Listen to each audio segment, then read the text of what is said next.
Hey guys, how are you?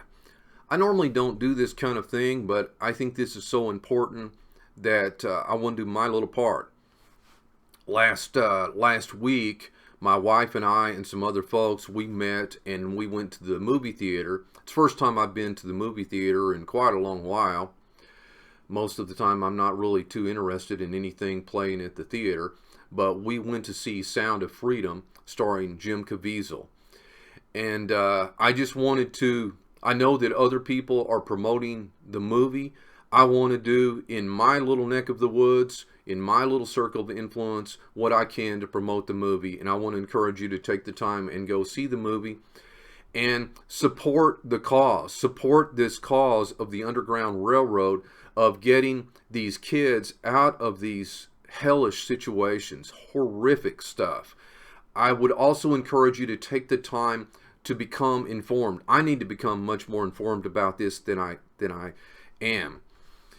In a recent video, I remember talking about this. This may sound harsh. I know that a lot of my videos do not make people feel comfortable. They challenge paradigms and they challenge the status quo. And I've mentioned how that used to, I would get on these Christian forums and chat rooms and visit around. But I tired of it because usually all these chat rooms were talking about what the person was going to have for, what they had for lunch, or what they're going to have for dinner, or what series they're watching on Netflix. And as soon as someone brought up something about the scripture, these people would either go silent or get irritated and start trying to fight with them.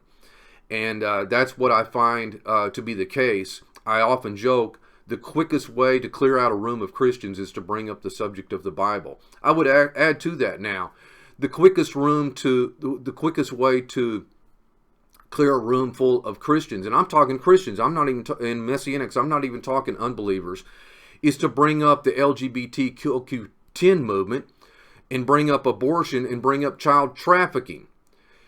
Because so many of you are so spineless and gutless that you're afraid, I guess, that people are going to think bad of you for taking a stand against child trafficking, for God's sake. I can't imagine that how the culture has infected so many people to the degree that it has, that you are more concerned about being unfriended by people you don't even know than being unfriended by the Messiah.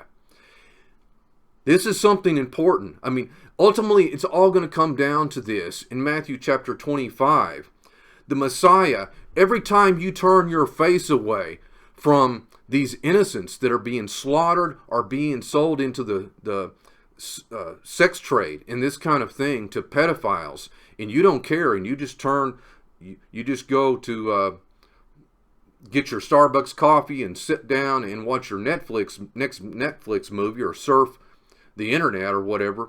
I'm not saying there's anything wrong with that, but we need to get involved in this, folks, and I want you to go see that movie, encourage other people to go see that movie, get informed about that, and let's do whatever we can. Ultimately, the Messiah is going to ask some questions, or he's going to basically respond, and people are going to be taken back. He's going to separate the wheat from the tares. He's going to separate the sheep from the goats. And to the goats, he's going to say, I was thirsty, I was hungry, I was in prison, I was sick, and you didn't help me. You didn't come visit me. You didn't do anything for me. You turned your face away. How much more? I was a child that was sex trafficked, and other people were trying to bring attention to this. I was a child being aborted, and you didn't care. As often as you didn't help those little ones, you didn't do it unto me.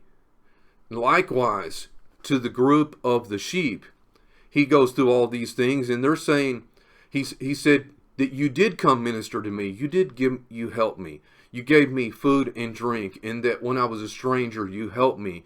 You gave me a ride. You did these things for me that nobody else would. And they said, when, Lord? When did we do these things? And he said, when you did them for the least of these, you did it unto me. There's a direct connection.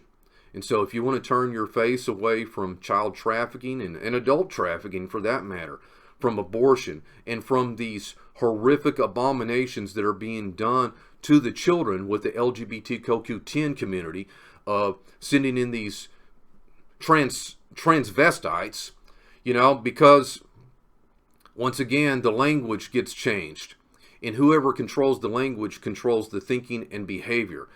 Words are being changed. So we went from transvestites to transsexual, personal preference, and all of these stuff, and it's growing. I'm getting off topic here. Go see Sound of Freedom. Take the time to do that. Buy a t-shirt. Make a post on Facebook. Make a video on YouTube. Do everything you can in your circle of influence. Encourage your family, your friends, your co-workers to go see the movie. If you're afraid of what they're going to think about you, again, you better worry about what the Messiah is going to think about you. If you're unwilling to take a stand and stand up for the little ones, what are you willing to take a stand for? Hang in there, folks. Go see the movie. Do what we can to bring attention to this and support this cause. Is there not a more worthy cause than this, than saving innocent children from horrific, hellish abuse? God bless you. Shabbat Shalom. Hey, if you like this video, please click like and subscribe to be notified whenever we release new content, and to help other people find us out there on the vast plains of YouTube land. If you have a question or a topic you'd like for us to do a video about, just leave it in the comments below. Thanks so much for watching. Later, y'all.